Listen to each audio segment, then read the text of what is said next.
नमस्कार शेतकरी मायबापांनो, क्रांती बायोटेकच्या फॉर्मवर मी आता आपल्या पुढे घेऊन आलोत शरीफा, सीताफळ, कस्टर्ड ॲपल.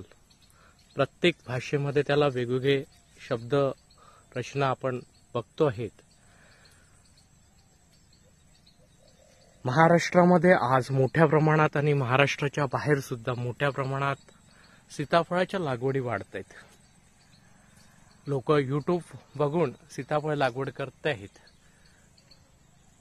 शेतकरी मोठ्या प्रमाणात लागवड करत आहेत आणि मी आपल्या पुढे घेऊन आलोत या सीताफळामधील महत्त्वाची बाब, ती म्हणजे व्यवस्थापन. व्यवस्थापन म्हणजे काय मित्रांनो? काय काळजी घ्यायला पाहिजेत की सीताफळाचे डोळे मोठे येतील? बघा, फ्रूट सेटिंग बघू शकता आपण मित्रांनो. मी हे दाखवण्याच्या मागचा उद्देश एकच आहे की शेतकरी हा व्यावसायिक दृष्टिकोनातून विचार करावा. बघा, डोळे कसे उमलत आहे.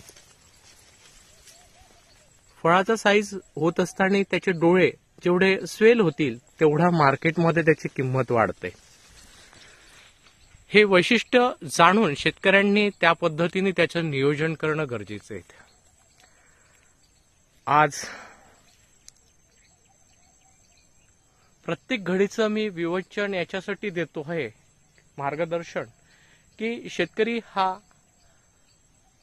ज्यावेळेस फळाचं साईज वाढत असतं त्यावेळेस दुर्लक्ष करतो आणि नंतर मग त्याला अडचणी जातात बाजारपेठेमध्ये. आता मित्रांनो, हा प्रॉब्लेम कशामुळे आलात हे आपल्याला सांगतोय. हा प्रॉब्लेम आहे सीताफळावर येणारा थ्रिप्सचा अटॅक. त्याच्यामुळे हा प्रॉपर वे डोळा उमलत नाहीत, डोळे मोठे होत नाहीत आणि त्याच्यातलं रस शोषण करणारी जी कीड आहेत ते त्याच्यातलं अन्नद्रव्य खाल्ल्यामुळे हा प्रॉब्लेम येतोय. आणि हा प्रॉब्लेम आल्यानंतर शेतकऱ्याला बाजारभाव हा पाहिजे तसा मिळत नाहीत. मग यासाठी काय करायला पाहिजेत?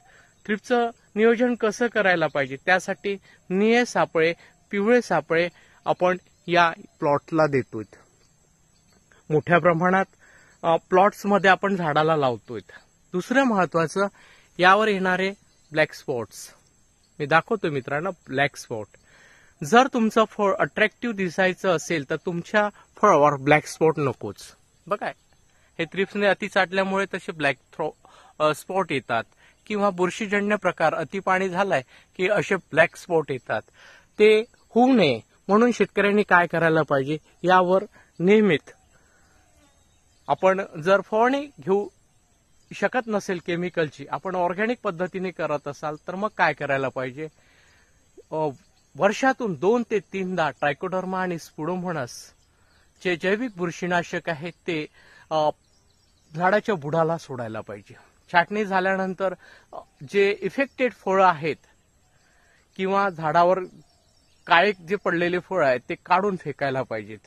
म्हणजेच जेणेकरून पुढच्या याच्यावर त्या बॅक्टेरियलचा इन्फेक्शन किंवा फंगलचं इन्फेक्शन होऊ नयेत. फांदी असो की जुने फळ आहेत ते काढून फेकायला पाहिजेत. तिसरी महत्वाची बाब सीताफळामधील महत्वाची आहे की प्रॉपर वे मार्केटिंग जे करतो आहे त्या हिशोबाने त्याचं नियोजन आणि फळाचं सेटिंग झाल्यानंतर त्याला एक शेप यावं, यासाठी आपण शेणखताचा वापर जास्त करा. म्हणजेच कसे ऑर्गॅनिक पद्धतीने शेतकऱ्यांपर्यंत जाईल. आणि ही सगळी बाब क्रांती बायोटेकच्या फॉर्मवर आपल्याला जर सीताफळाची लागवड करायची असेल व्यावसायिक दृष्टिकोनातून तर क्रांती बायोटेकच्या फॉर्मवर चंद्रपूर जिल्ह्यात महाराष्ट्रात चिमूर तालुक्यात सावरी बिटकर या गावात यावं, अवश्य भेट द्यावं. सोबतच संपर्कासाठी नंबर घ्या 73 50 28 71 11. आम्ही पूर्ण 100% ऑर्गॅनिक स्वरूपात फळं देतो आहेत. कुठलंही रासायनिक फवारणी न करता, नाही कुठलंही रासायनिक खत न देता आम्ही पूर्ण टोटली 100% ऑर्गॅनिकवर काम करतो आहेत. क्रांती बायोटेक तंत्रज्ञान देतं, लागवड देतंय, मार्गदर्शन देतंय आणि बाजारपेठ देते.